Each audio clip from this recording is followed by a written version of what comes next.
Thank you, Mark, and a big hello from London. A busy past week in technical patterns and across a broad range of commodities and currencies. I'll start with the currencies this week. Although there hasn't been that many, the ones we have seen have been quite interesting. In the dollar yen, we had a weekly key reversal down last week, which this week has seen a small follow-on lower on Monday. However, Tuesday saw a combined reactionary bullish Harami and outside day patterns, though are still well within last week's range, and also within a pink highlighted descending wedge pattern that has driven prices lower since mid-February. In US dollar Mexican peso, we also had a weekly key reversal down last week, but despite an immediate move down on Monday to the lowest low since late January, prices have recovered yesterday, only to be capped by the very shallowly rising mauve medium moving average, currently at 20.3681. Over the last two sessions, and we are back now testing the downside again today. What is interesting about this all is that we are still traveling slightly higher within a shallow, bright red bull channel, currently 20.2742 to 21.0592.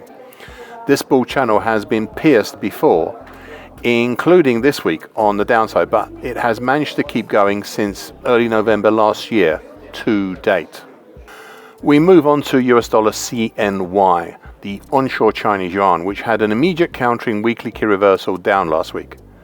This week we've attempted to go lower, but being so close to the long moving average below, currently at 721.04, prices have today dipped but also had a reactionary move back up as the market approached the long moving average from above.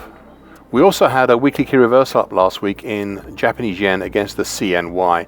We saw the start of a follow-on higher this week, but has since fallen back to well within last week's range.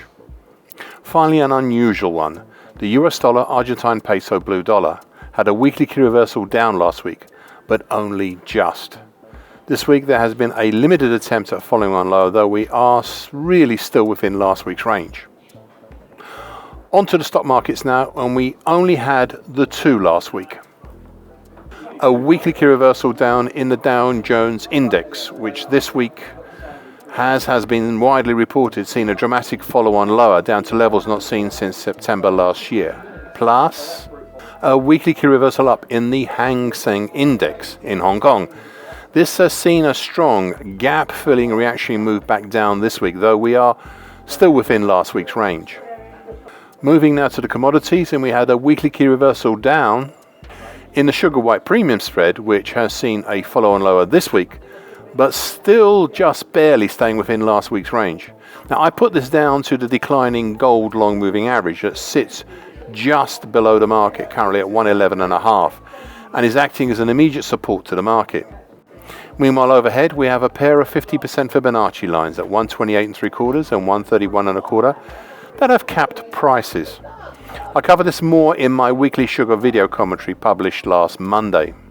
Next was LME 3-month aluminium that had a weekly key reversal up last week, moving up and out of a shallow dark blue bear channel and up into a new bright green bull channel. That's currently 26.08 to 27.53. And at the same time running along at the lower time, currently at 26.69, of a long-term purple December 23 to August 24 bullish Andrews pitchfork. Needless to say, we have seen a follow-on higher this week, and I detail this more thoroughly in my weekly metals video commentary that came out yesterday. Moving over to the ags, and we had a somewhat surprising weekly key reversal up last week in Chicago soybeanmeal futures. We have not seen a follow-on higher this week, as prices have instead turned back down, well within last week's range. Now, I need only remind you of the very large shadow that hangs over this market from the annual key reversal down we saw in this market back at the end of 2023. I cover this more fully in my weekly oilseeds and veg oils video commentary that came out last Thursday, and a fresh edition will come out tomorrow. Live cattle is next, and this had a weekly key reversal up last week, but only on my continuous charts, daily continuous charts. Though we have seen some attempts this week at following on higher, though they have been small. Finally, NYMEX Henry Hub NatGas futures, which had a weekly key reversal up last week and saw an immediate follow-on higher on Monday this week. However, this move up looks very much like it might be a bull spike, with prices yesterday and today coming back within the main body of last week's action. As always, I'm happy to answer any direct questions of anyone who's interested, and with that I'll finish this section from London. I hope that you found these comments useful. Thank you for listening and watching this broadcast. This weekly broadcast gives the essential market patterns and consequences. Please be aware of the risk disclaimer posted both at the front and at the back of this broadcast.